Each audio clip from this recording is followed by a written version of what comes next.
moi bo día. Como cada venres, agradezo que nos acompañedes nesta rolda de prensa na que paso a informar dos asuntos máis importantes que acabamos de aprobar na Xunta de Goberno.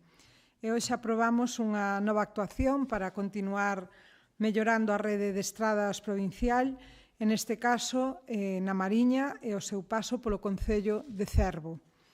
En concreto, trátase da licitación por un importe de preto de un pouquiño máis de 250.000 euros das obras de acondicionamento de dous treitos das estradas LUP 1503 e a LUP 1505. No caso da primeira, é a estrada que vai de Río Cobo por Trasbar a Vilastrofe. E son as obras que van a contar cun prazo de execución de 4 meses dende que comencen e que afectan a un treito que está comprendido entre os puntos quilométricos 2.600 e o 4.360. Son traballos que van a consistir na limpeza de cunetas, na mellora da drenaxe, no acondicionamento das deficiencias en diferentes curvas desta vía e, posteriormente, no estendido con aglomerado en quente e, unha vez rematado, procederase tamén ao pintado da sinalización horizontal da vía. Esta actuación ven a dar continuidade ás obras de mellora xa executadas pola Deputación nesta mesma vía, na que se actuou nos case 3 primeiros quilómetros da mesma. Estamos falando neste caso dunha vía de especial importancia porque enlaza coa estrada provincial LUP 1502, que comunica o Concello de Burela e o Hospital da Mariña. Ademais, esta mellora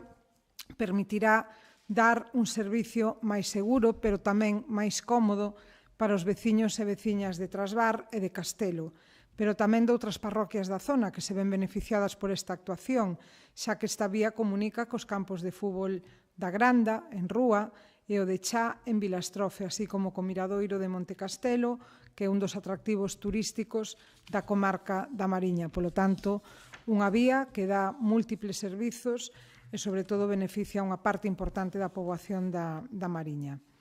E a outra vía da que estábamos falando, a LUP 1505, tamén comunica a parroquia de San Román de Vilastrofe e nela vamos a actuar nun treito de algo máis de 2 kilómetros, concretamente entre o punto kilométrico 290 e o 411.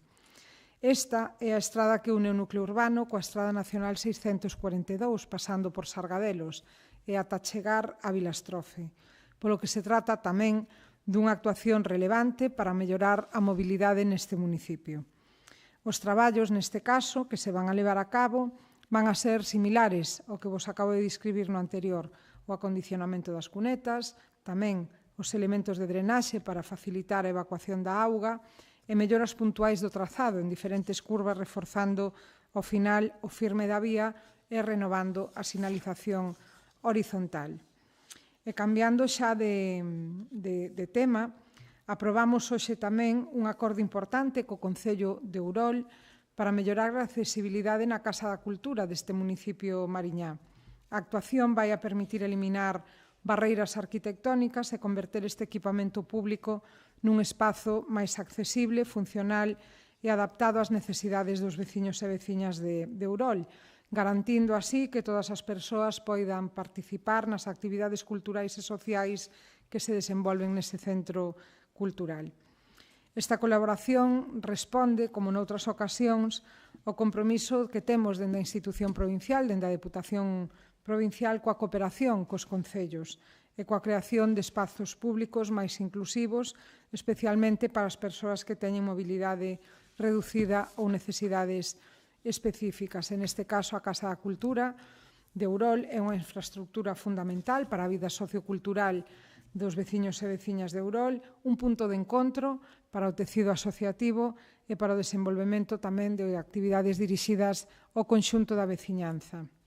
Contamos neste caso cun orzamento que supera os 60.000 euros e que financia íntegramente a institución provincial, a Deputación, e forma parte desa liña de apoio que facemos dende a institución provincial aos concellos da provincia para que fagan posibles actuacións que en moitos casos non se poderían asumir con fondos propios, sobre todo tendo en conta os concellos de menor tamaño e ademais que benefician, por suposto, o conxunto da sociedade. E pola miña parte, pois nada máis, quedo a vosa disposición.